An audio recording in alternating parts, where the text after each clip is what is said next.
que l'urbanisation est un phénomène mondial irréversible.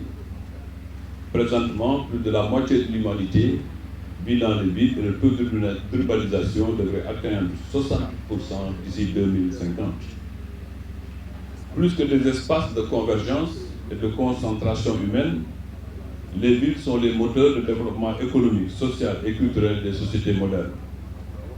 Sommes-nous aussi convaincus du défi considérable à relever l'énorme déficit en logement en milieu urbain dans un contexte marqué par la cherté des matériaux, rendant le logement coûteux et inaccessible à de nombreux ménages.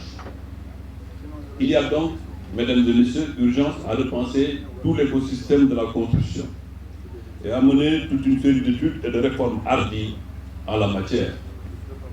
Assurément, le projet de développement immobilier CDC Bambilor, réalisé par la SRT et pour lequel nous réceptionnons aujourd'hui 264 villas d'un processus devant générer 1516 villas, est une réponse éloquente et cadre parfaitement avec le projet 100 000 logements du vaste programme 0 billion villes. Mesdames et messieurs, pour rendre les villes sénégalaises plus inclusives et plus résilientes, le chef de l'État, son Excellence M. Macky Sall, président de la République du Sénégal, a pris l'option de placer l'habitat social au cœur des politiques sociales. La volonté du chef de l'État est d'apporter des réponses viables et durables au déficit de logement par aussi un accompagnement institutionnel garantissant des partenariats stratégiques entre l'État représenté par le ministère du Logement et le privé. En cela, le partenariat avec la CDC et la SRT est la preuve vivante d'un modèle réussi dont nous fêtons les résultats en termes de production de logements. Ceci pour dire, mesdames et messieurs, que le projet immobilier CDC Bambilor et la SRT restent un exemple à présenter à tout l'écosystème, surtout en ce qui concerne la maîtrise des coûts et la chaîne de valeur complète de la production de logements. En effet, outre le foncier, la réalisation des voiries et réseaux divers, ainsi que la construction des villas, et sans exonération aucune, M. le Président l'a dit tantôt, sont savamment maîtrisés et les coûts de sortie ne dépassent pas les 20 millions de francs CFA fixés par la loi d'orientation de 2016 sur l'habitat social. Et pour finir, la caractéristique qui me séduit le plus, c'est la maîtrise des délais.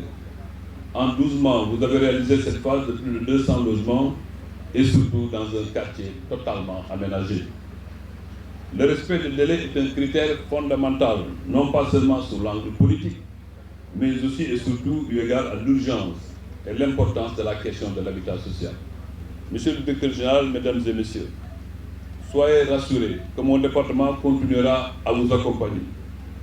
Le Directeur général de la construction et de l'habitat, chef du projet 100 000 logements, accompagné de l'ensemble des structures impliquées dans le projet, je vous nomme la SAFRU, le Fonds pour l'habitat social, partagera avec vous le partage d'appui réservé aux promoteurs et déjà nous pourrons démarrer par l'exonération comme vous l'avez demandé qui permettra de diminuer vos prix de sortie environ au moins de 2 millions de francs CFA. Monsieur le Directeur général de la CDC, je n'ai aucun doute sur le rôle croissant que votre groupe jouera dans ce noble défi du logement au regard de votre engagement personnel et surtout de votre bonne organisation et de votre sens de la méthode.